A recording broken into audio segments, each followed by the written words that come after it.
Good morning. Good morning. I know it's a little early today, but just was in prayer and deep thought. I had asked a question on yesterday about safe spaces for men. Like, you know, what are your safe spaces? Safe spaces. Uh, so the reason why I'm asking that, I work with a lot of guys, and a lot of them they talk about, hey, we don't have a safe space, and I have to tell them as men, we have to lead. And a part of that is creating our own safe spaces. We can't necessarily wait or depend on other people to create those for us. And the reality is, we as brothers, I have to admit, we have to, one, learn to encourage ourselves, but two, also encourage each other. Because, iron sharpens iron, one man unto another. That's one of those things, like, no one knows a man better than a man. And we as brothers, we have to do a better job of pouring into each other, and also just reinforcing godly biblical principles, because a lot of times culture reinforces certain things that honestly a lot of us don't really rock with, but we experience peer pressure, so we subscribe to a lot of ideologies and doctrines that are, let's be honest, harmful, not only to ourselves but to our communities and to our families, to our churches, just because we're trying to maintain what that image of masculinity that the culture says. So I challenge you to really dive into your word. I challenge you to surround yourself with godly men, with men who are going in the right direction, of a positive direction according to God's will and works. One thing that I give a tip when looking for, okay, creating my own safe space, not only for myself, you're also creating a safe space for others, the men that you have dominion, the men that the area of expertise, the area of influence. It's up to you to create that and cultivate a safe space. And one of the biggest things of creating a healthy safe space is leading with gratitude. The reason being you need to lead with gratitude is because it shifts your heart posture from woe is me, or hey, I'm stressed, I'm frustrated.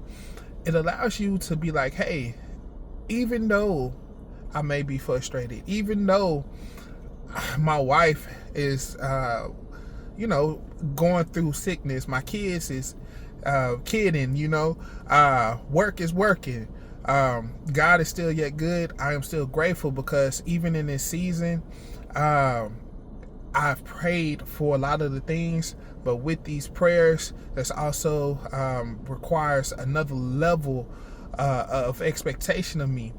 And you have to lead with gratitude because it allows you to really provide you a healthy perspective. Then another thing that helps creating a healthy environment, a safe space, is transparency and vulnerability. Now, this is where your discernment comes into play when you are, one, creating and who you invite into these safe spaces. Everything and everyone isn't safe. That's where the discernment comes in. But if you are doing your due diligence as a man and as a leader of creating those spaces, again, you have the discernment of who you let in and who you don't. And you have to establish those boundaries, and the people who rock with you are willing to learn and grow with you.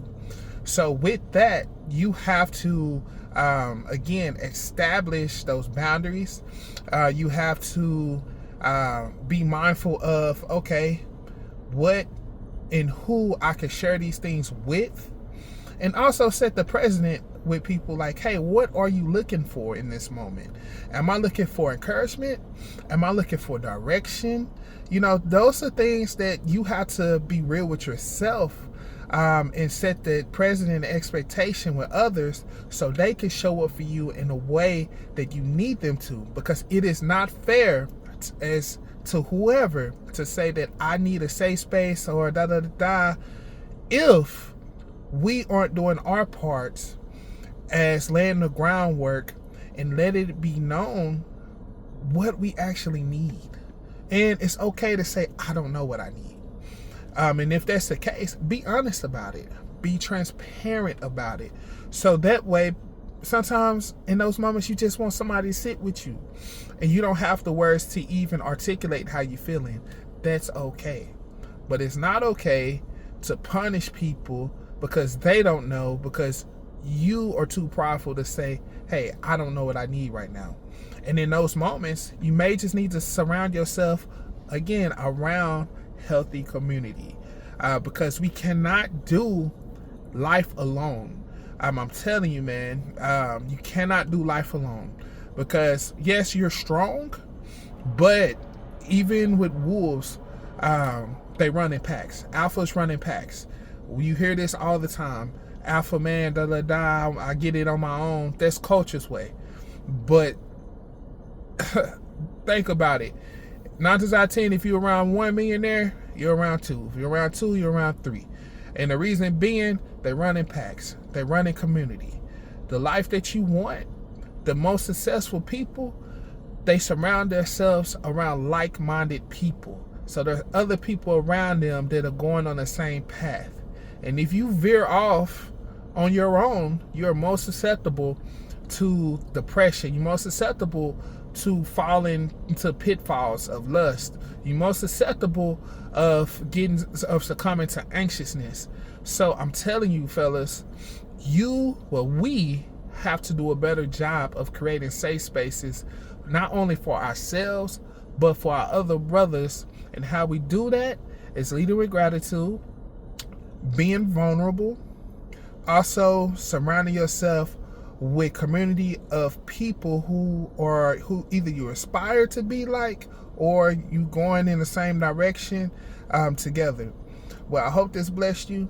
Share this with a friend. Share it with your brother, your sons, ladies. Share it with the man you love. Outside of that, man, I'm John, and as always, be great.